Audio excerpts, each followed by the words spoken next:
사도신경으로 신앙 고백하시겠습니다.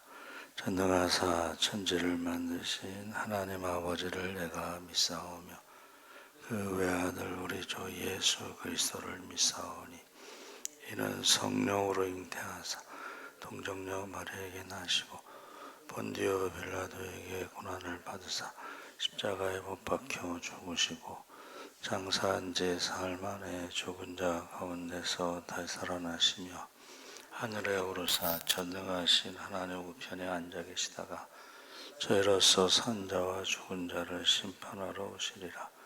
성령을 믿사오며 거룩한 공예와 성도가 서로 교통하는 것과 죄를 사하여 주시는 것과 몸이 다시 사는 것과 영원히 사는 것을 믿사옵나이다. 아멘. 찬송가 449장 찬송하시겠습니다.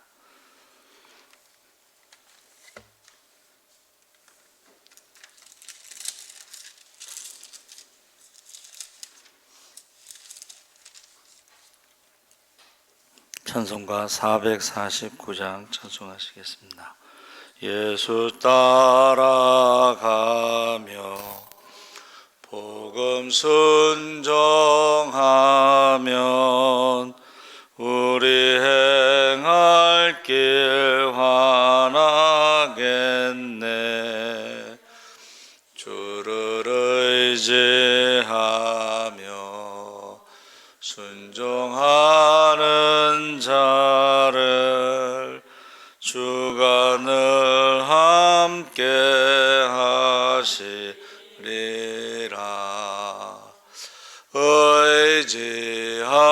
의지하고 순종하는 길은 예수 안에 즐겁고 복된 길이로다. 해를 당하거나 우리 고생할 때 주가 위로해 주시겠네. 주를 의지하며 순종하는 자를 주가 안위해 주시리라.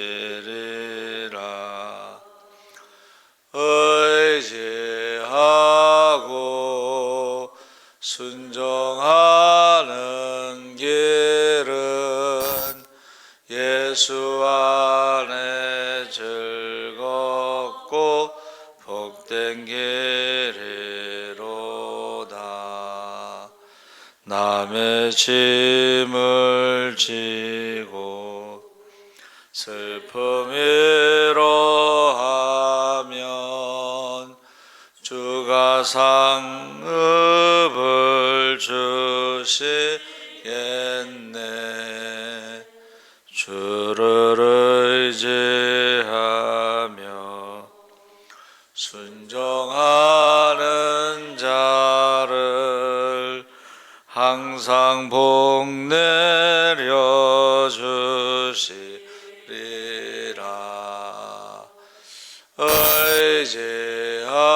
의지하고 순종하는 길은 예수 안에 즐겁고 복된 길이로다. 우리 받은 것을 주께 다 드리면 우리 기쁨이 넘치겠네. 주를 의지하며 순종하는 자를 은혜 풍성케 하시리라. 의지하고 순종하는 길은 예수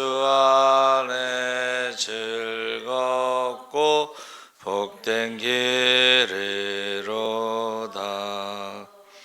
주를 힘입어서 말씀 잘 배우고 주를 모시고 살아가세.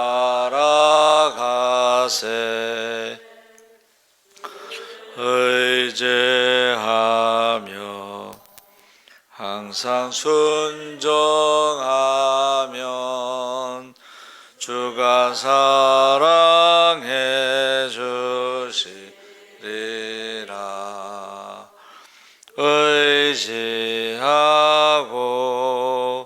순종하는 길은 예수 안에 즐겁고 복된 길이로다. 아멘. 하나님의 말씀 레위기 25장 1절에서 7절까지 보겠습니다. 185쪽에 있습니다. 구약성경 185쪽 레위기 25장 1절에서 7절까지 우리 다 같이 읽겠습니다. 여호와께서 시내산에서 모세에게 말씀하여 이르시되 이스라엘 자손에게 말하여 이르기를 너희는 내가 너희에게 주는 땅에 들어간 후에 그 땅으로 여호와 앞에 안식하게 하라. 너는 6년 동안 그 밭에 파종하며 6년 동안 그 포도원을 가꾸어 그 소출을 거둘 것이나 7째 해에는 그 땅이 쉬게 안식하게 할지니 여호와께 대한 안식이라. 너는 그 밭에 파종하거나 포도원을 가꾸지 말며 내가 거둔 후에 자라난 것을 거두지 말고 가꾸지 아니한 포도나무가 맺은 열매를 거두지 말라. 이는 땅의 안식년임이니라. 안식년의 소출은 너희가 먹을 것이니 너와 내 남종과 내 여종과 내 품꾼과 나와 함께 거류하는 자들과 내 가축과 내 땅에 있는 들짐승들이 다 그 소출을 먹을 것을 삼을지니라. 아멘. 할렐루야. 좋은 아침입니다. 잘 오셨습니다. 감사합니다. 오늘 말씀의 제목은 안식년과 희년이라는 제목으로 말씀을 나누려고 합니다. 이스라엘의 내부 그 경제 문제에 대해서 7년에 한 번씩 돌아오는 안식년과 50년에 한 번씩 돌아오는 희년에 대해서 레위기 25장에서 말하고 있습니다. 안식년을 맞이하면 농토를 묵혀둬야 되고 건전한 영농 관습처럼 보이는데 이것은 우리가 땅을 쉬게 한다는 의미, 이것을 쉬지 않으면은 결국 땅이 산성화되죠. 그러면 이제 화학 비료를 쓰게 되면 산성화가 이제 가속되죠. 그래서 우리가 이 먹거리 문제가 우리나라 책에 그 택리지라는 책이 있는데 자기가 태어난 곳에 사방 100리 안에 있는 음식을 먹어야 건강하다. 그래서 우리 몸은 흙에서 와서 그 신토불이라고 하는 농협에 그거를 아주 잘 설명하고 있는 것 같아요. 그러니까 사실은 지금은 뭐 전 세계에 있는 수입 뭐 이런 거 농산물 먹잖아요. 근데 이제 여행 가가지고 동남아시아에서 꿀을 사오시는 분들이 있어요. 근데 그 꿀은 독성이 있습니다. 그러니까 그 나라 사람들이 먹을 때는 괜찮은데 우리가 그걸 먹으면 위험해요. 그래서 택리지처럼 하나님께서 6년 일하고 1년 안식년을 갖는 것은 땅을 산성화시키지 않는 것이다. 근데 이제 그것을 지키지 않으면은 이제 화학 비료를 써서 산성화가 되는 것이죠. 그래서 무공해 식품이라는 말이 이제 없어지고 저공해 식품 뭐 이렇게 말이 바뀌었습니다. 희년은 더 급진적인 것처럼 보이는데 임대하거나 담보 잡힌 땅은 50년마다 모두 원소유주에게 돌려주어야 하며 모든 종과 매여 있는 노동자를 해방해야 했다. 이런 자연스러운 거래에 토지 거래에 지장을 초래하고 있으므로 그것을 잘 지키지 않았다. 이제 그런 것이죠. 근데 처음에는 아마 이것을 지켰던 것 같아요, 이스라엘이. 그래서 민수기 26장, 여호수아 15장 22절에도 나오는 가나안 정복 후에 그 땅을 나눠 주셨는데 그 땅은 하나님이 주인이시고 50년 동안 사용할 수 있는 권리를 주신 거죠. 근데 많은 사람들이 초대교회의 성도들처럼 이게 사회주의, 교회 성경에 나오는 것을 사회주의로 해석하는데 공산주의로 해석하는데 그게 잘못된 거예요. 성경에 정확하게 그 베트남 같은 나라는 사회주의라서 땅은 국가의 땅이죠. 그런데 이거는 50년 동안 사용할 수 있는 권리를 주신 것이에요. 그럼 무슨 말이냐면 50년 동안은 땅을 팔 수도 있고 땅을 빌려줄 수도 있고 경제적인 거래가 되는 거예요. 근데 그 베트남의 사회주의에서는 거래 자체가 안 되죠. 국가의 땅이기 때문에. 그래서 국가의 땅을 사용료를 내고 써야 돼요. 또 건물도 집도 그 베트남 여행 가시면 특징이 창문이 없어요. 왜 그런가 했더니 창문의 숫자대로 세금을 내야 돼요. 창문이 없어요. 그리고 내가 집을 지었잖아요. 그러면 내가 죽으면 자녀에게 물려줄 수 없어요. 살아있는 동안만 사용할 수가 있어요. 그래서 성경에 나와 있는 거하고 다르다는 것을 제가 지금 말씀드리고 있는 것입니다. 그래서 우리가 레위기 25장에는 이 규칙에 대해서 빈곤의 점진적 단계를 셋으로 나누어서 설명하고 있는데 첫 번째 단계가 25절 28절에 한 사람이 가난해지고 어떤 농부가 종자를 구매하기 위해 돈을 빌렸는데 그것을 갚을 만큼 충분히 수확을 얻지 못했을 때 그는 땅의 일부를 구매자에게 팔아넘기고 빚을 갚은 후 다음 해에 심을 종자를 사야만 했다.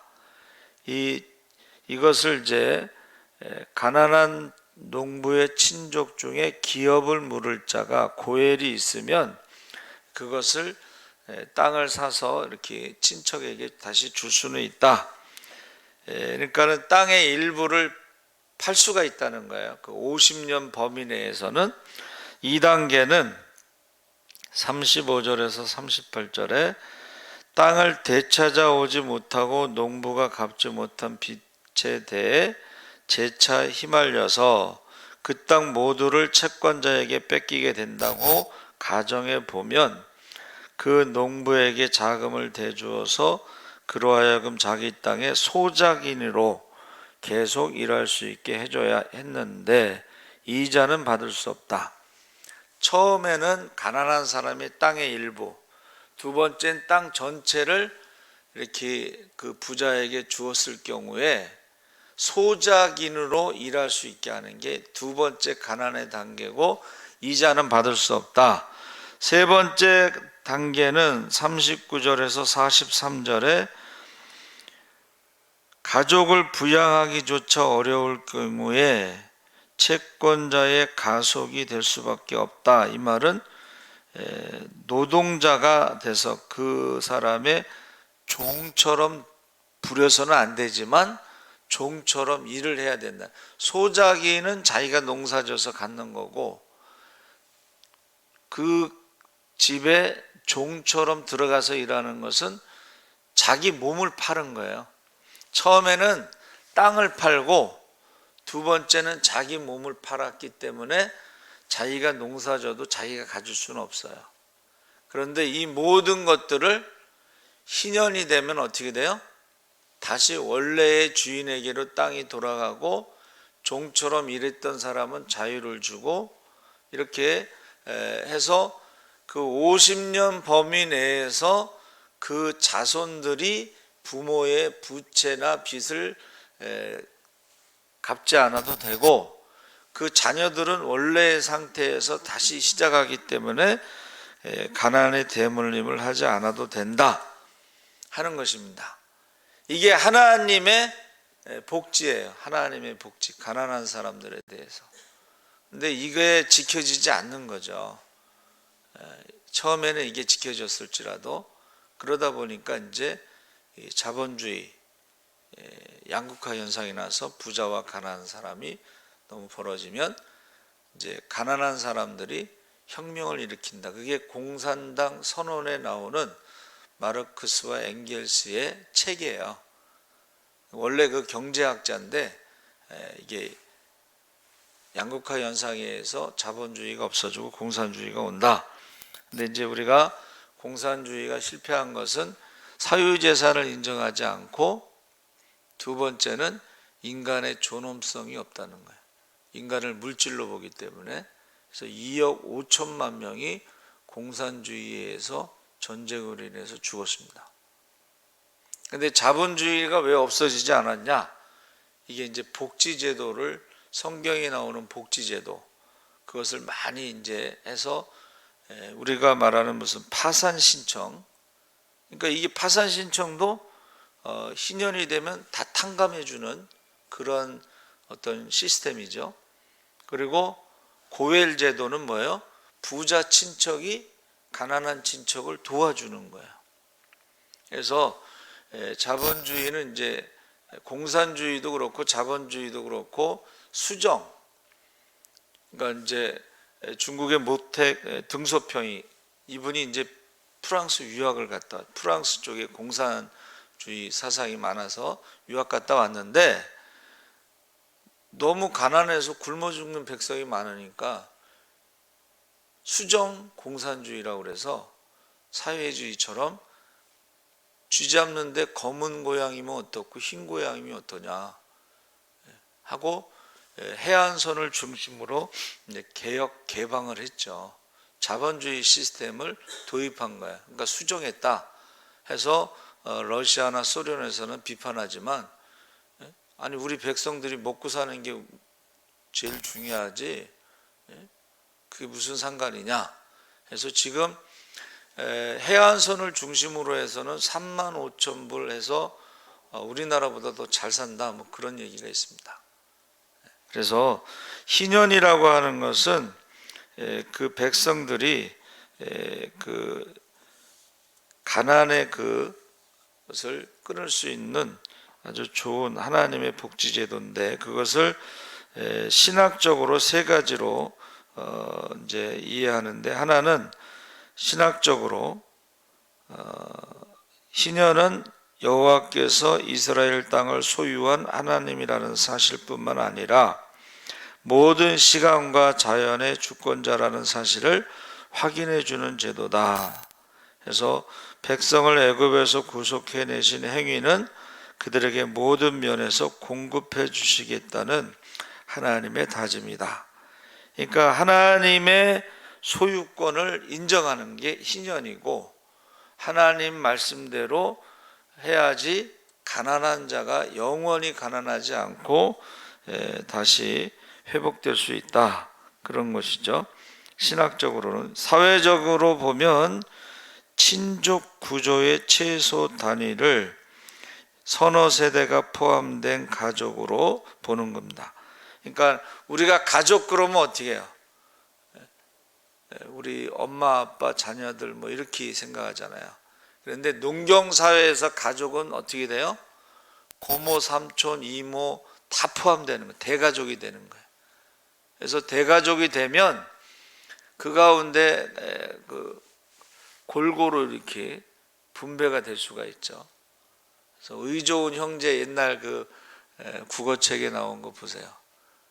형은 동생이 이제 새 장가를 들어서 새로 가정을 꾸몄으니까 돈이 많이 들어간다 해서 볕단을 동생 쪽으로 옮기고, 동생은 형은 가족이 많으니까 더 많이 가져가야 된다고 그러고 형 쪽으로 옮기고, 밤새도록 옮기다가 나중에 보니까 만나잖아요.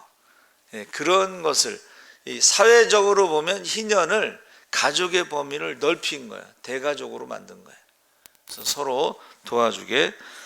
그 다음에 경제적인 각도에서 보면 두 가지 원칙이 있는데, 첫 번째는 하나님은 땅이라는 자원이 공평하게 분배되기를 원하신다. 하나님의 계획에 따라 땅은 사람들에게 공평하게 할당됐다. 그래서 희년은 재분배가 아니라 원래의 하나님의 의도대로 복구가 되는 것이다. 두 번째는 가족 단위들은 스스로를 부양할 수 있는 기회의 자원을 소유해야만 한다. 그래서 우리가 노예로 팔아 빚을 갚을 수 없다. 이스라엘 그 형제, 이스라엘 백성들은 노예로 말하지 않아요. 그러니까 우리가 그 가정에 들어가서 일을 하더라도 노예처럼 부려서는 안 되고 노예처럼 팔아서도 안 된다. 또 후손이 조상의 빚까지 갚을 책임도 없고 생존에 필요한 기본 재산이 압류되지 않도록 보호할 수가 있다. 그래서 현대의 파산법이라든가 광범위한 기초를 제공하는 여러 가지 복지제도와 같다 그랬습니다. 그래서 이 안식년이라고 하는 것은 평안한 안자에다가 숨쉴 식자를 넣었어요. 여러분, 그 평안한 안자에 집에다가 여자 어머니가 있는 게 편안하다. 그래서 우리나라 말에 아내라는 말이 집안에 있는 해라는 뜻이에요. 그러니까 집안에는 엄마가 있어야지 평안하고, 그래야지 숨쉬고 심장이 뛰는 살아있다.